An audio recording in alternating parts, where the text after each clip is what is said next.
I spoke to Mr. Gurumurthy about reservation versus merit debate. There's a campaign, as you know, to revise reservation, to have a rethink on mindless reservation that murders merit. This is that conversation, viewers.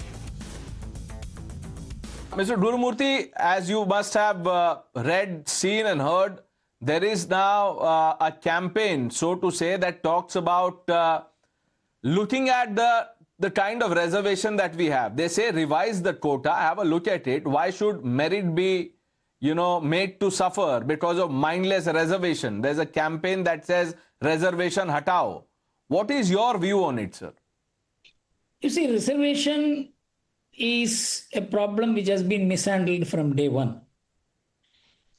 Actually, reservation will become meaningless in the next 5 to 7 years because we are not producing employable graduates.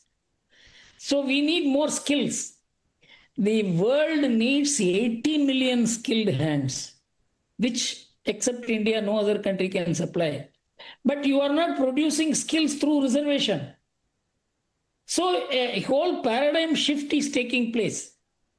In fact, skill building will become more important, which has nothing to do with reservation. It is universal. It is only admission into colleges and schools. I mean, I'm not going into jobs. Right. This is reservation.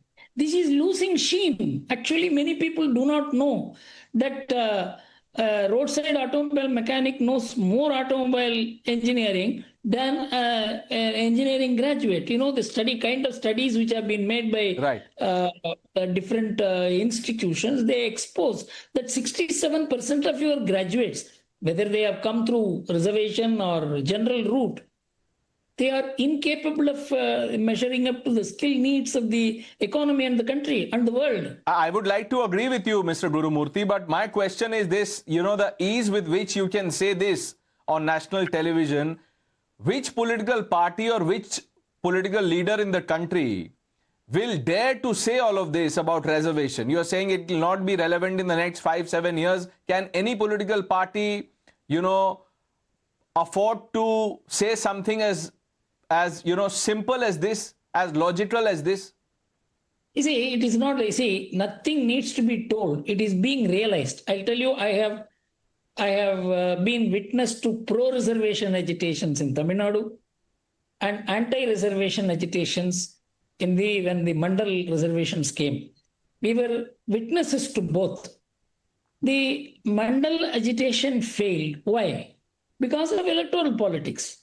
It is not that anti-mental agitation was irrational. It was not so. But still, so long as vote bank politics is there, reservation will lost. Reservation will lose sheen only when the education system itself is incapable of producing skill, which is happening. So no government will be able to see. I see skills being developed outside institutions much more. No, I agree with you there, sir, completely. But my point is very simply this. You're talking about the government taking note of this. But we must understand, and I know that you do, I'm talking about the general public, that the government is run by a political party or group of political parties, and political parties survive on votes.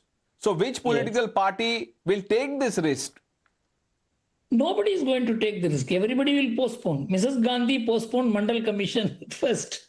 Then Rajiv Gandhi postponed Mandal Commission. Then VP Singh announced Mandal Commission.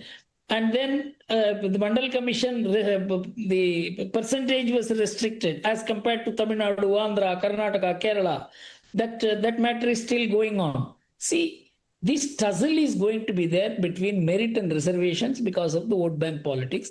And no government, whether it is of the BJP or anti-BJP, will be able to take a decision unless there is a national consensus built on it, which is just impossible. So the reservation will always be there and merit will always face the brunt? Absolutely. That is the position, that is the realistic position we have to assume. And that is unfortunate, isn't it, sir? It is unfortunate. It is unfortunate. You see, I wanted to be a lawyer. In fact, I was I was so much, in fact, admired in the community of legal profession, but I could not get into law college because of the reservation. My own life.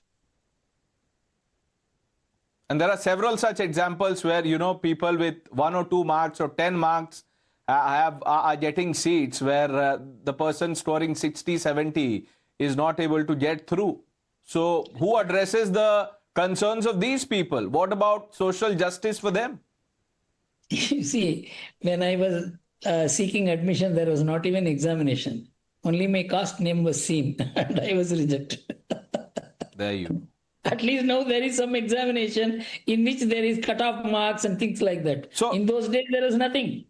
You're right, Mr. Gurumurthy. So people who are, kind of hopeful that if they come together, if they say the right things, the government or, the powers that be could look at their demand. But you are saying no political party or no government can afford to do that. What is your advice to the people who want a revision of the reservation? What would you tell them, the roadmap that they should follow? See, the only practical way that is now opening up is the upper crust of those who have reservation. They should not have reservation. There appears to be a consensus on that. A committee is working on it. And the Supreme Court is also seized of the matter. That if that number, which is being seized by the upper crest, if that goes, maybe there will be a greater social justice operating between the reservation groups and the common groups. And that is the only practical way, what they call as the creamy layer. We have to pursue the creamy layer theory and put it into practice and ensure those who have benefited by reservation in the last 50, 60 years, that particular strata is denied. Then it will work more fairly.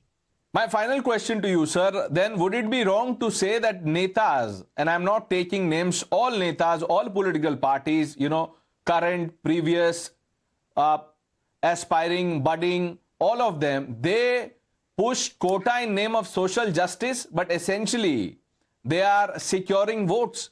Would that be a wrong assessment? You see, there are two ways of looking at it. You see, if you look at the historical burden, you cannot say reservation is completely wrong. But how much reservation, to whom reservation should be, this proactiveness in a diverse society like in India cannot be avoided in politics. But when it becomes a political competition and for votes, then this discrimination goes. That is, discriminating thinking goes. So I think it is going to take some time for the ecosystem to emerge where there will be reservation. Yeah, no one is saying you remove reservations completely. Give it to those who deserve it. Even if the person is from the general category, so to say, give him the reservation. That is true. You have to give a reservation. Of course, that 10% reservation for meritorious students, that except in some states, most states have adopted it. But I am saying more. Those who have got the benefit of reservation, the creamy layer should be removed so that the reservation itself leads to reduction in reservation. I just hope, sir, people in the government and outside who admire you are listening to your words carefully, because every time anyone even tries to talk about reservation or, tries to say that let's at least look at it, rationalize it, etc., they are being painted as, anti-social welfare, etc., etc. You know what the tags which are thrown at us. I'm sure this conversation will also be picked up and both of us will be labeled as something. But you always speak your mind, Mr. Gurumurthy. Thank you once again. Thank you for speaking to us. Thank you so much. Thank you.